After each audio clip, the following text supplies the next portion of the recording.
সকলকে আমার জয় গুরু। আজকে সৎসঙ্গ হচ্ছে সত্যি এখানে একটা স্কুল, এখান থেকে অনেক কিছু শেখা যায়। ভদ্রকালী সৎসঙ্গ কেন্দ্র হচ্ছে একটা স্কুল, এখান থেকে আমরা অনেক কিছু শিখতে পারি। এই যে কাকু যেভাবে আমাদের শেখায়, যেভাবে আমাদের শেখাচ্ছেন, সত্যি আমরা কিছুই জানতাম না। এই যে মা বললেন আমরা কিছু জানি না, সত্যি আমরা জানি না। এখানে এসে আমরা কাকুর মুখ থেকে ঠাকুর সম্পর্কে সত্যি আমরা অনেক কিছু জানতে পারি, অনেক কিছু শিখতে পারি। ঠাকুর কি সেটা আমাদের জানা দরকার।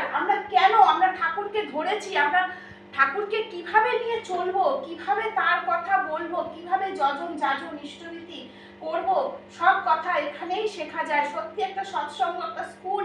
এই স্কুলে আসলে সত্যি আমরা অনেক কিছু শিখতে পারি, নিজের জীবনটাকে পরিবর্তন করার পথ খুঁজে পাই এই সৎসঙ্গ থেকে। সত্যি এইভাবে যদি আমাদের কাকু শেখান, সত্যি আমাদের সকলের জীবনই পরিবর্তন হবে।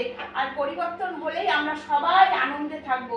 আমরা তো এতদিন ঘরে বসেছিলাম, আমি তো অনেক দিন দীক্ষা নিচ্ছি। সত্যি ওই মা বললেন কিছুই জানতাম না, এখানে এসে শিখেছি। সত্যি সবাই আমরা এই কথাটাই বলবো যে ভদ্রকালী সৎসঙ্গ কেন্দ্রে এসে আমরা সবাই ঠাকুর কি, তিনি কি দিয়ে গেছেন আমাদের, কি রেখে গেছেন আমাদের জন্য, আমরা কিভাবে চলবো, কিভাবে বলবো, আমাদের মন মুখ পড়া কি করে এক হবে, সত্যি তিনি শিখিয়ে দিয়ে গেছেন। কিন্তু আমাদের কেউ ভালো করে বুঝিয়ে দেয়নি যে ঠাকুরকে নিয়ে এইভাবে চলতে হয়। এই ভদ্রকালী সৎসঙ্গ কেন্দ্রে এসেই আমরা কিন্তু সমস্তটা জানতে পারছি, শিখতে পারছি এবং নিজের জীবনটাকে পরিবর্তন করতে পারছি। আর ঠাকুরের প্রতি আরো যেন ভালোবাসা বেড়ে যাচ্ছে, উজাড় করে মনে হয় ঠাকুরকে জড়িয়ে ধরে ভালোবাসি। ঠাকুর যে প্রেম দিয়ে গেছেন, সত্যি ঠাকুরকে যদি সেইভাবে ভালোবাসা যায়, তার উপর যদি পুরো জীবনটা ছেড়ে দেওয়া যায়, তার উপর যদি পুরো জীবনটাকে ছেড়ে দিয়ে বিশ্বাস করা যায়, সত্যি জীবন পরিবর্তন হবে। আজকে ফেসবুকে দেখলাম যে আচার্যদেব বলেছেন আমরা ঠাকুরকে ধরেছি বলে কি আমাদের শরীর খারাপ হবে না, আমাদের কি বাড়ির কেউ মারা যাবে না, সব কিছুই হবে। কিন্তু তার মধ্যেও আমি সবসময় মনে করব ঠাকুর তুমি তো আছো, তুমি আমাকে সমস্ত কিছু উতরে নিয়ে যাবে। এই যে বিশ্বাস, এই বিশ্বাসটাই আমাদের জীবনের প্রতিটা মানুষের দরকার যে তুমি আছো, তুমি আছো, তুমি আছো। তুমি না থাকলে আমার জীবন আগামী দিন অন্ধকার হয়ে যাবে। তুমি আছো, এই যে বিশ্বাস করে তার চরণে যদি লুটিয়ে পড়া যায়, সত্যি জীবন পরিবর্তন হয়। এইভাবেই যেন আমরা চলতে পারি, ঠাকুরকে মাথায় নিয়ে যেন সর্বক্ষণ আমরা যেন চলতে পারি। সারা দিনে যেন আমরা একটা মানুষকে হলেও আমরা ঠাকুরের কথা বলতে পারি।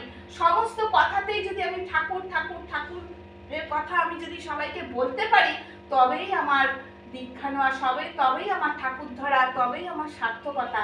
না হলে আমার সারাদিন ওই এর কথা ওর কথা না বলে আমরা যদি সারাদিন ধরে ঠাকুরের কথা চিন্তা করি, ঠাকুরের কথা বলি সবাইকে, তাহলেই আমাদের জীবনের ঠাকুরকে ধরার সার্থকতা। আমরা এইভাবেই যেন এই ভদ্রকালী সৎসঙ্গ কেন্দ্রকে আরো আরো আরো আরো বড় করে নিয়ে আমরা এগোতে পারি। সারা জীবন যতদিন বাঁচবো ততদিন যেন এই ঠাকুরের আশীর্বাদকে আমরা মাথায় নিয়ে চলতে পারি। ঠাকুর আমাদের আশীর্বাদ করেছেন আমাদের বাঁচানোর জন্য। আমরা তো ঘুমিয়েছিলাম, সেই ঘুম থেকে ওঠানোর জন্যই কাকুর মাধ্যমে আমাদের এই আশীর্বাদ ঠাকুর পাঠিয়েছেন। আমরা যেন সবাই মিলে হাতে হাত রেখে এই কেন্দ্রটাকে এগিয়ে নিয়ে যেতে পারি। আমি সবার জন্য ঠাকুরের রাতুল চরণে মঙ্গল কামনা প্রার্থনা করি, সবাই যেন ভালো থাকে। ঠাকুর তোমার রাতুল চরণে আমার শত কোটি কোটি প্রণাম। জয় গুরু।